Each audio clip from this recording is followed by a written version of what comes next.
चलिए दोस्तों, तो आज हम लोग देख रहे हैं हम लोग का गणित का पेपर है 2026 का, जो कि आप लोग को लिखना कैसे होता है। सबसे पहले आप लोग को ऊपर अनुक्रमांक डालना होता है। आप लोग का जो रोल नंबर हो, जैसे 12, 41, 53, इसके आगे जो भी आपका 4 डिजिट होगा वो आपको डालना होता है। आपको यहाँ पर अपना नाम लिखना है, जैसे कि नाम मैंने लिख दिया है एक। और ये कोड 822 है आप लोग का, HW है, जो कि आप लोग के परीक्षा में 100% आने वाला है प्रश्न, और 928 है। तो ये पेपर आप लोग करके जाइए, आप लोग को इससे एक भी प्रश्न बाहर नहीं मिलेगा। चलिए हम लोग इस पेपर को हम लोग करना चालू करते हैं। तो आप लोग निर्देश पढ़ लीजिए। आप लोग को 15 मिनट का परीक्षार्थियों को प्रश्न पढ़ने के लिए निर्धारित किया जाता है। सभी प्रश्न अनिवार्य होते हैं। इस प्रश्न पत्र के आज से बाद 2 खंड होते हैं। खंडा आमी 120, मतलब आप लोग इसे पढ़ लीजिए एक बार स्क्रीनशॉट लेकर। चलिए, मैं इन जितने भी प्रश्न हैं सारे के सारे प्रश्न का स्क्रीनशॉट करा के रखा हूँ, जो कि आप लोगों का सॉरी स्क्रीन प्रिंट करा के रखा हूँ, जो कि मैं आप लोग को एक वहाँ पर बुक है मेरी, में प्रिंट करा के रखा हूँ। उसी में हम लोग देखेंगे सारे के सारे जितने भी प्रश्न हैं। तो चलिए हम लोग यहाँ पर अब हम लोग उन प्रश्नों को देखते हैं। चलो हम लोग देख रहे हैं इस बहुविकल्पी प्रश्न जितने भी हैं सारे सारे बहुविकल्पी प्रश्नों को आप लोग देख सकते हैं, प्रिंटेड है। अब हम लोग इन प्रश्नों को देखते हैं। तो चलिए हम लोग थोड़ी स्क्रीन को बड़ा कर लेते हैं। चलिए दोस्तों, हम लोग जैसे कि पहले प्रश्न को हम लोग देख रहे हैं। अब हम लोग पहले प्रश्न को देखते हैं कि जैसे देखिए इसमें लिखा हुआ है कि एक त्रिघात बहुपद के अधिक से अधिक शून्यकों की संख्या हो सकती है। अगर आप लोग त्रिघात पूछ रहा है तो उसके अधिक से अधिक शून्यकों की संख्या 3 हो सकती है। 3 से न ज़्यादा न 3 से कम। अगर 2 घात पूछेगा तो 2 होती है, और 1 घात अगर पूछेगा तो 1 होती है। अगर 4 घात यहाँ पर पूछता है तो यहाँ पर आप 4 लगाते हैं। चलिए हम लोग आगे बढ़ते हैं। अब हम लोग को देखना है संख्या 140 का अभाज्य गुणनखंड क्या होगा। चलिए हम लोग देखते हैं इसे। चलिए दोस्तों, जैसे कि मैंने यहाँ पर 140 लिख लिया है। अब 140 का आप लोग का भाजखंड गुणनखंड का यह होता है कि इसे सबसे छोटी छोटी संख्या पहले आप लोग 2 में तोड़ेंगे, फिर 2 में करेंगे, 2 दूनी 4 हो जाएगा। फिर आप लोग 5 में करेंगे, 2 दूनी 4, 5 20, 20 7 140। तो यही होगा इसका आंसर। इसका और लिख लेंगे हम लोग 2 की पावर 2 इंटू 5 इंटू 7। अगर यहाँ पर अगर यहाँ पर 3 होता तो 2 की पावर हम लोग 3 लिखते हैं। तो ये चीज़ आपको याद रखने को, वरना आप लोग कन्फ्यूज हो जाएंगे। यहाँ पर 2 2 था तो हमने 1 2 लिखा, एक पावर में लगा दिया, तो ये चीज़ नहीं है। यहाँ पर अगर आप लोग 1 2 लिख रहे हैं, अगर 2 मतलब जैसे अगर यहाँ पर ऐसे होता है 2 गुणे 2 गुणे 2, तो हम लिखते हैं इसको 2 की पावर 3। तो ये चीज़ आप अगर जितना ये 2 रहेगा उसको वो ये पावर में लिखा जाता है। तो ये चीज़ आपको याद रखनी होगी। तो हम इसके आंसर को टिक करते हैं। 2 की पावर 2 गुणे 5 गुणे 7, ये आपका राइट आंसर हो जाएगा। तो हम लोग आगे बढ़ते हैं। चलिए तीसरे प्रश्न को हम लोग देख रहे हैं कि भाज्य, भाजक, भागफल एवं शेषफल में संबंध क्या होता है। तो आप लोग को याद रखना होगा, भाज्य बराबर होता है भाजक गुणे भागफल प्लस शेषफल। आपका ये राइट आंसर होगा। ये चीज़ आपको 100% याद रखनी होगी, क्योंकि ये प्रश्न डायरेक्ट ऐसे ही पूछता है। या तो आप लोग को दे देगा भाज्य 4 था, भाजक 5 था, शेषफल 4, भागफल x है तो और शेषफल 4 है, तो आप लोग को x की वैल्यू निकालने के लिए ऐसे दे देगा। तो इस प्रकार के भी प्रश्न बना सकता है। तो आप लोग को ये चीज़ें याद रखनी होंगी। आपको ये इंपॉर्टेंट टिक कर लेना है। इसको ऐसे डिब्बे में बंद करिए। अब आप लोग इसे अपने कॉपी में उतारिए और इसे याद कर लीजिएगा। 1 2 बार देख लेंगे, क्योंकि ऑप्शन में जब मिलेगा तो आप लोग टिक कर लेंगे। चलिए, रैखिक समीकरण x प्लस 2y प्लस 5 बराबर 0 तथा -3x माइनस 6y प्लस 1 बराबर 0 के मुख्य हल होंगे। चलिए हम लोग इसे देखते हैं। चलिए दोस्तों, जैसे कि यहाँ पर मैंने 4 नंबर प्रश्न ले रखा है। तो यहाँ पर हम लोगों ने सबसे पहले क्या किया, तो इसको लिखा है x प्लस 2y प्लस 5 बराबर 0। यहाँ पर हम लोग का सेकंड समीकरण था ये, जो दूसरा आप लोग को दे रखा है। देखिए जैसे कि यहाँ पर दे रखा है, पहला दे रखा है कि पहला दे रखा है x प्लस 2y प्लस 5। यहाँ पर मैंने लिखा है x प्लस 2y प्लस 5 बराबर 0। दूसरा है -3x माइनस 6 प्लस 1 बराबर 0। अब हम इसे यहाँ पर 3 है तो यहाँ पर भी हम लोग 3 से गुणा कर लेंगे। जब हम 3 से यहाँ पर गुणा करेंगे तो हम लोग का क्या होगा कि जो ये 3 से जब हम गुणा करेंगे, तो आइए हम लोग नीचे अब समझते हैं। जब हम लोग 3 से गुणा करेंगे तो यहाँ पर 3x, ये 2 है तो 6x हो जाएगा, प्लस 3 25 हो जाएगा। यहाँ पर हम लोग का 3 गुणे 5 बराबर हम लोग का यहाँ पर हो जाएगा 15। तो ये हो गया हम लोग का 15 बराबर 0। यहाँ पर था ही 3x माइनस 6y प्लस 1 बराबर 0। अब हम इसको सिंपली जोड़ देंगे। जैसे हम जोड़ेंगे तो 3x प्लस और 3x माइनस कट जाएगा, 6x प्लस और 6x माइनस कट जाएगा, 15 प्लस 1 यहाँ पर आ जाएगा आप लोग का 16। कि इसका बताइए x का एक भी मान निकला तो ये काल्पनिक हो जाएगा। तो जैसे कि हम लोग को दिया है अपरिमेय रूप से अनेक हो जाएंगे। मतलब अद्वितीय हल किसको कहते हैं, जब जिसका एक हल निकलता है। इसमें 2 हल निकले हैं, नहीं एक भी नहीं निकला। उपयुक्त में से कोई नहीं है। अपरिमित रूप से अनेक हल हैं।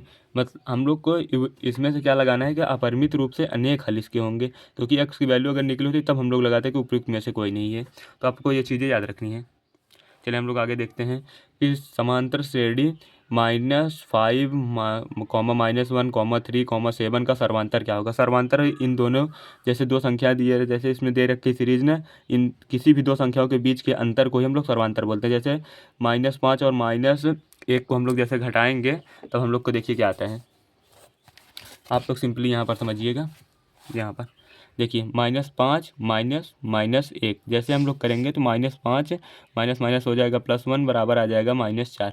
लेकिन हम लोग सर्वांतर जब निकालते हैं तो हम लोग माइनस और प्लस का चिन्ह नहीं लेते हैं, तो ये चीज़ आपको याद रखिए। यहाँ पर सर्वांतर कितना आ जाएगा आपका 4 आ जाएगा। चलिए हम लोग आगे बढ़ते हैं। अब इसको हम लोग 4 टिक करते हैं, आप लोग आगे बढ़ जाइएगा। आप लोग वैसे भी देख सकते थे कि 7 और 3 के बीच में क्या आ रहा है 4, तो आप लोग 4 वैसे भी टिक कर सकते थे। चलिए हम लोग आगे बढ़ते हैं। द्विघात समीकरण x² + bx + c = 0 को भी विघटन क्या होता है, जैसे कि आप लोग को पता होगा b² - 4ac। आपको ये चीज़ याद होनी चाहिए, b² - 4ac। मैं ये बहुत पहले से सारी वीडियो में बताता आ रहा हूँ।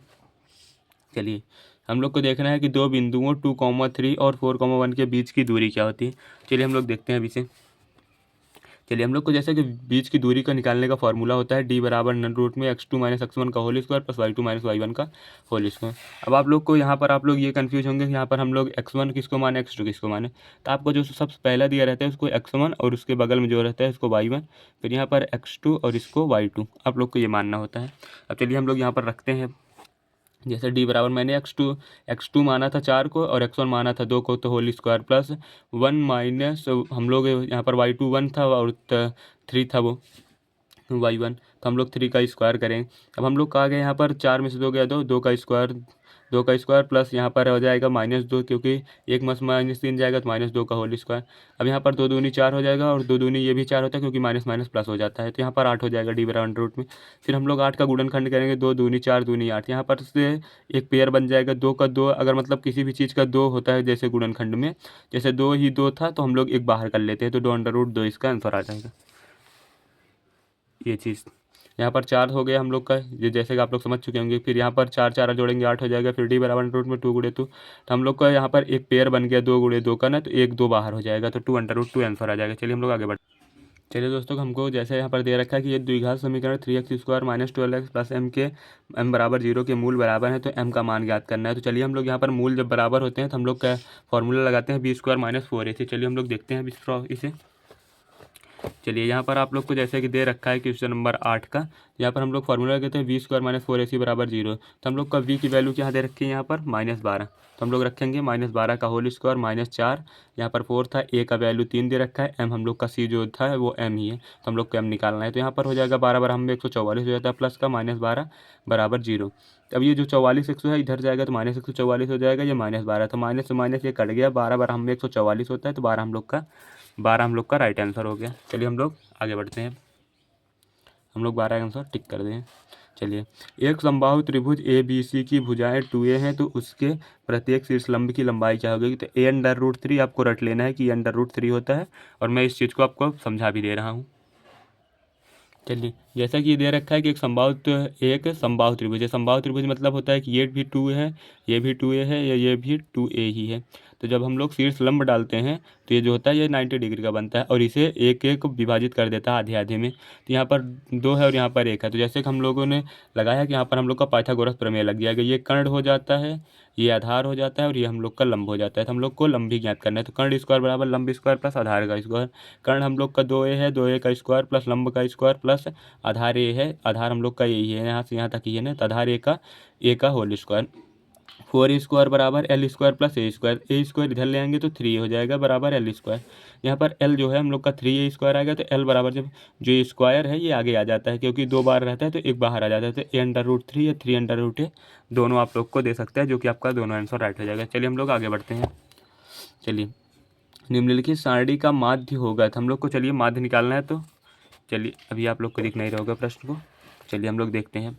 चलिए, निम्नलिखित सारणी का माध्य होगा, तो हम लोग को इसका माध्य निकालना है। तो वर्ग अंतराल हम लोग को दे रखा है, हम लोग इसके बारंबारता भी दे रखा है, हम इसको माध्य निकाल रहे हैं।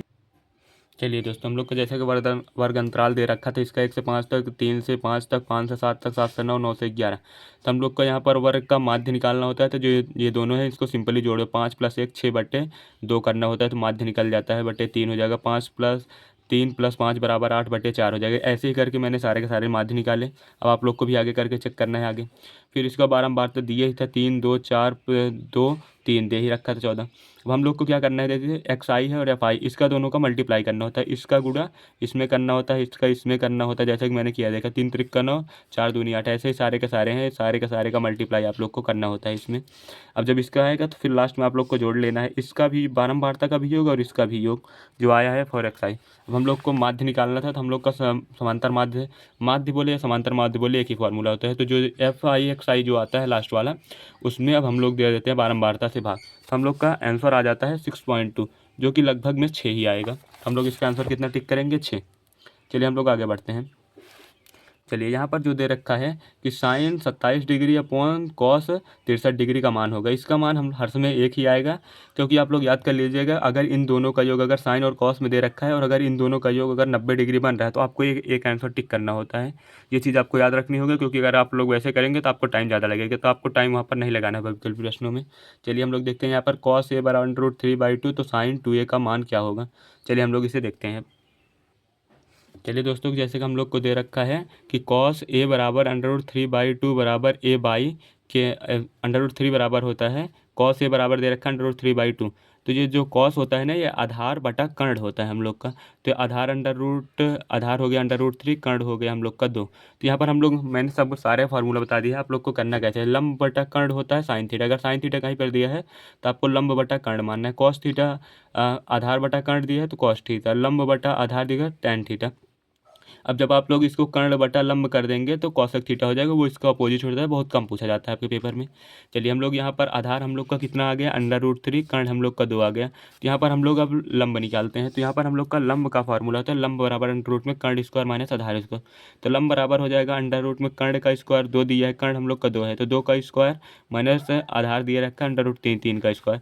जब √3 का स्क्वायर करेंगे, जो √ होता है वो हट जाता है, और यहाँ पर 4 में से 3 गएगा 1, लंब बराबर आ जाएगा हम लोग का 1। तो हम लोग का ये 1 आ गया। तब हम लोग को यहाँ पर निकालना क्या था कि जैसा कि आप लोग दे रहे हैं साइन 2a, तो साइन 2a का फॉर्मूला होता है 2 sin a × cos a। तो हम लोग जैसे यहाँ पर रखेंगे तो 2 ये था पहले से ही 2, और साइन थीटा हम लोग का हो गया लंब बटा कर्ण। जैसा कि आप लोग यहाँ पर आइए, साइन थीटा हो गया हम लोग का लंब बटा कर्ण, लंब हम लोग का 1 है, कर्ण हम लोग का 2 है, तो 1/2।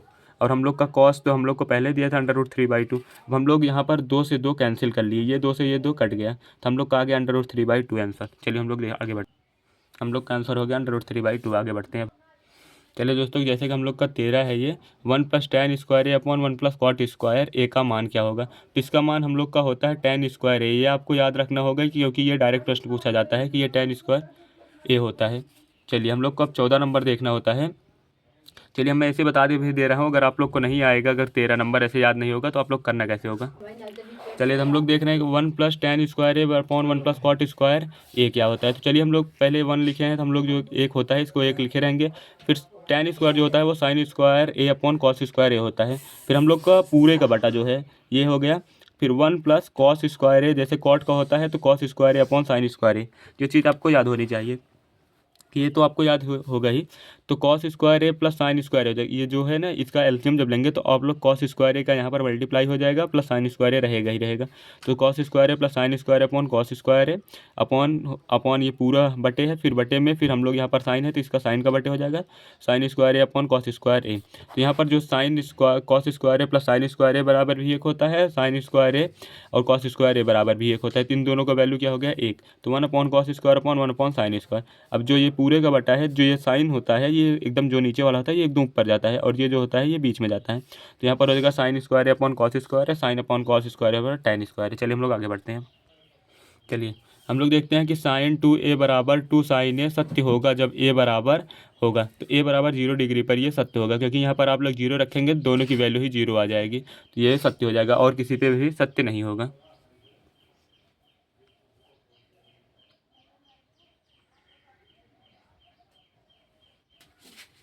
चलिए दोस्तों, हम लोग देख रहे हैं 15 नंबर प्रश्न को 22 सेमी परिधि वाले एक वृत्त के चतुर्थांश का क्षेत्रफल क्या होता है। तो चलिए हम लोग देखते हैं अभी से। चलिए हम लोग देख रहे हैं जैसे कि हम लोग की परिधि होती है 2πr होती है, तो इसको हम लोग को परिधि दे रखा है 22 सेंटीमीटर। तो हम लोग 2 से काट लेंगे, यहाँ पर 11 हो जाएगा और पाई की वैल्यू होता है 22/7 इंटू आर। यहाँ पर 11 है तो हम लोग त्रिज्या r है, जो ये 7 है ये जाकर 11 में गुणा होगा और जो 22 है इसके नीचे आ जाएगी। 11 × 7/22। यहाँ पर 11 से काटेंगे, यहाँ पर 2 बार जाएगा, 7/2 हम लोग का सेंटीमीटर में आ जाएगा। अब हम लोग को बोला है यहाँ पर हम लोगों ने पहले त्रिज्या निकाली। अब हम लोग को क्या निकालना है, जब ये 6 नंबर पूछेगा तब मैं बता रहा हूँ, मैं इसको शॉर्टकट भी बताऊँगा आप लोग को करना कैसे होता है। चलिए देखिए यहाँ पर πr² θ/360 गए, और जब चतुर्थांश के लिए होता है ना, जब 4 ही दिए रहते हैं तो वहाँ पर 90 डिग्री कोण बनता है। ये चीज़ आपको 100% याद होनी होती है, क्योंकि प्रश्न इसी में आप लोग फंसते हैं। चलिए हम लोग देखते हैं यहाँ पर पाई का मान 22/7, त्रिज्या हम लोग की दे रखे 7/2 का होल स्क्वायर गुड़े थीटा 90 डिग्री अपॉन 360 1/4 हो जाएगा। 22/7 गुड़े 7 का स्क्वायर 49/4 गुड़े 9 चौक 36 होता है, तो 1/4 आ जाएगा। फिर जब हम लोग इसे काटेंगे तो 22 को काटेंगे हम लोग पहले 2 से, तो यहाँ पर 11 हो जाएगा, और इसको 7 से काटेंगे 7 हो जाएगा। 11 7 77 और 2 चौके 8, तो हम लोग का 77/8 सेंटीमीटर स्क्वायर, हम लोग का आंसर हो गया 77/8 सेंटीमीटर स्क्वायर। तो चलिए हम लोग अब दोस्तों आगे बढ़ते हैं। अब हम देखते हैं, चलिए कैप्सूल संयोजन है। कैप्सूल में जो होता है ना, ये ऑप्शन हम लोग का बी आंसर है। एक बेलन में 2 अर्धगोले लगे होते हैं, जैसे कि मैं आप लोग को यहाँ पर दिखा सकता हूँ कि एक जो बेलन में 2 अर्धगोले कैसे लगे होते हैं। जैसे कि यहाँ पर आप लोग देखिए, जैसे एक ये हम लोग का बेलन हो गया, ये हम लोग का बेलन हो गया। अब यहाँ पर हम लोग को कैप्सूल कैसे बोला, तो हम लोग कैप्सूल ऐसे ही बनता है ना, 2 अर्धगोले हो गए, आधे आधे गोले 2 लगते हैं, तो ये चीज़ आपको याद रखनी है। चलिए हम लोग आगे बढ़ते हैं। चलिए दोस्तों, जैसे कि हम लोग को 17 दे रखा है कि कुछ आंकड़ों का माध्य तथा बहुलक क्रमशः 32 तथा 35 है, तो उनका माध्यक होगा। तो उनका माध्यक जो होता है ना 32 और 35 के बीच में होता है। आप लोग इसे 33 आंसर कर लीजिएगा, और ये फॉर्मूले से भी आप लोग निकाल सकते हैं। चलिए हम लोग देखते हैं कि निम्नलिखित बारंबारता सारणी का बहुलक वर्ग ज्ञात करना है। तो आप लोग को यहाँ पर बहुलक ज्ञात करना है, जैसा कि मैंने इसको बताया था इसके पहले वीडियो में, वो भी आप लोग कर सकते हैं। बहुलक वैसे भी आपकी ज्ञात कर सकते हैं। चलिए हम लोग सबसे इंपॉर्टेंट प्रश्न जो है कि ये दोनों कैसे आप लोग करेंगे। तो 2 पासे को एक साथ उछालने पर दोनों पासों पर प्राप्त संख्याओं का योगफल 10 होने की प्रायिकता क्या है। अब आप लोग इसमें फंस जाएंगे। चलिए हम लोग इसे देखते हैं। चलिए दोस्तों, हम लोग देख रहे हैं क्वेश्चन नंबर हम लोग 19 का। 2 पास से हम लोग उछालते हैं तो कैसी स्थिति बनती है। जैसे पहले पे एक आ गया, दूसरे पे भी आ गया, पहले पे एक आ गया, दूसरे पे 2, पहले पे 3, फिर पहले पे 1 ही है, दूसरे पे 3 4 5 6 ऐसे करना है। फिर आप लोग को दूसरा बनाना है, 2 लिखना है, फिर 1 2 3 4 5 6 दूसरे पास से करना है। फिर आप लोग 3 लिखेंगे, फिर 1 2 3 4 5 6 ऐसे करके आप लोग को करना है। आप लोग इसे एक बार स्क्रीनशॉट लीजिएगा, जितना मैंने बना रखा है ये आप लोग अपने टेबल पर रखिएगा, और इसे आप लोग याद कर लीजिएगा। 2 पास से ज़्यादा आप लोग को पूछेगा नहीं। अब हम लोग को पूछा है कि संख्याओं का योग 10 आना चाहिए, तो 10 कैसे आएगा, चलिए हम लोग देखते हैं। चलिए दोस्तों, हम लोग संख्याओं का योग देखते हैं 10 कैसे आ सकता है। हम लोग का 6 + 4 10 आ सकता है, 5 + 5 10 आ सकता है, और हम लोग का एक भी ऐसा नहीं है कि जो पासे की स्थिति में बन सकता हो। 6 + 4 और 5 + 5 यही हम लोग का आएगा। चलिए हम लोग देखते हैं अब हम लोग का 10 कहाँ कहाँ बन रहा है। चलिए शुरू में तो आप लोग का 10 बनेगा नहीं, 1 और 2, 1 3 यहाँ पर बनेगा, यहाँ पर 4 बनेगा, यहाँ पर 5 बनेगा, यहाँ पर 6 बनेगा, यहाँ पर 7 बनेगा। तो यहाँ पर भी 3 4 बन रहा है, 5 बन रहा है, 6 बन रहा है, 7 बन रहा है, यहाँ पर भी नहीं बनेगा, 8 ही बन रहा है, 3 1 4 यहाँ भी नहीं बनेगा। अब हम लोग देखते हैं यहाँ पर 5 6 6 3 9 ही बन रहा है, ये भी नहीं होगा। 4 + 1 यहाँ पर हम लोग का बनेगा 6, 4, यहाँ पर 4 कॉमा हम लोग का 6 बन जाएगा, क्योंकि यहाँ तक सारे के सारे 5 4 9 ही बन रहा है। 6 4 10 1 बन गया, हम लोग का 1 हो गया। अब आप लोग को देखना है कि आप लोग को दूसरा कहाँ पर मिलता है। जैसे कि आप लोग देख रहे हैं 5, 5 10 बनेगा, और सारे के सारे इससे छोटे ही हैं। चलिए हम लोग तीसरा देखते हैं कि 6 5 11 हो जाएगा, ये नहीं होगा। हम लोग का 6 और 4 यही हम लोग का केवल एक है कि जो और बन जाएगा, और बाकी सारे सारे ज़्यादा भी हो जाएंगे। चलिए तो हम लोग का 3 है। अब हम लोग का 36 केस होता है, 36 में हम लोग का कितना है, तो हम लोग को प्रायिकता निकालनी है जब इसका। चलिए हम लोग देखते हैं प्रायिकता बराबर हम लोग लिखेंगे हम लोग को कितना मिला है, 3 केस, और टोटल कितने होते हैं 36, बराबर आ जाएगा 1/12। आप लोग का आंसर हो जाएगा राइट। कहाँ पर गया हम लोग का 1/12। आपको ये अपने याद रख लेना हो, ये ऐसे ही पूरा प्रश्न पूछेगा कि योग कैसे करना है, तो आप लोग उस 36 केस को याद रखेंगे। एक भी प्रश्न अगर उससे बाहर चला गया तो आप लोग मुझे बता दीजिएगा आगे। चलिए एक पासे को एक बार उछालने पर सम संख्या प्राप्त होने की प्रायिकता। चलिए क्वेश्चन नंबर हम लोग 20 को देख रहे हैं। जैसे हम लोग एक पासे को उछालते हैं तो क्या क्या आता है, 1 2 3 4 5 6। इसमें सम संख्या क्या होती है, 2 होती हैं, 4 होती हैं, 6 होती हैं। तो टोटल नंबर ऑफ कितने हैं, टोटल हम लोग के 6 नंबर हैं। तो हम लोग को यहाँ पर आ जाएगा टोटल नंबर ऑफ, यहाँ पर प्रायिकता होती है, प्रायिकता बराबर होती है। यहाँ पर हम लोग को जो ऊपर कितना प्राप्त करना है, सम संख्या हम लोग 3 प्राप्त किए हैं, और नीचे जो होता है वो टोटल नंबर होता है, कितनी पूरी संख्या है। जैसे कि इसमें भी मैंने किया है कि टोटल कितने नंबर थे जब दो पासे को उछाले थे हम लोग, तो 36 बने थे, 36 केस। तो अब जैसे कि यहाँ पर 36 केस बने थे, हम लोग के कितना मिला था 3, तो यहाँ पर हम 3/36 कर दिए थे। वैसे यहाँ पर भी है, तो यहाँ पर 1/2 आंसर आ जाएगा, तो प्रायिकता 1/2 हो जाएगी, 1/2। चलिए आप लोग वीडियो को यहाँ तक आए हैं तो वीडियो को लाइक कर दें, चैनल को सब्सक्राइब कर लें। आगे की जो वीडियो है उसमें आप लोग को इसके प्रॉपर प्रश्न मिल जाएंगे। तो ये आप लोग का वायरल पेपर था जो कि 100% बोर्ड पेपर में आने वाला है। तो आप लोग वीडियो को लाइक कर दें और चैनल को कर लें सब्सक्राइब, अपने दोस्तों तक कर दें शेयर, अगर वीडियो को यहाँ तक आप लोग देख रहे हैं तो।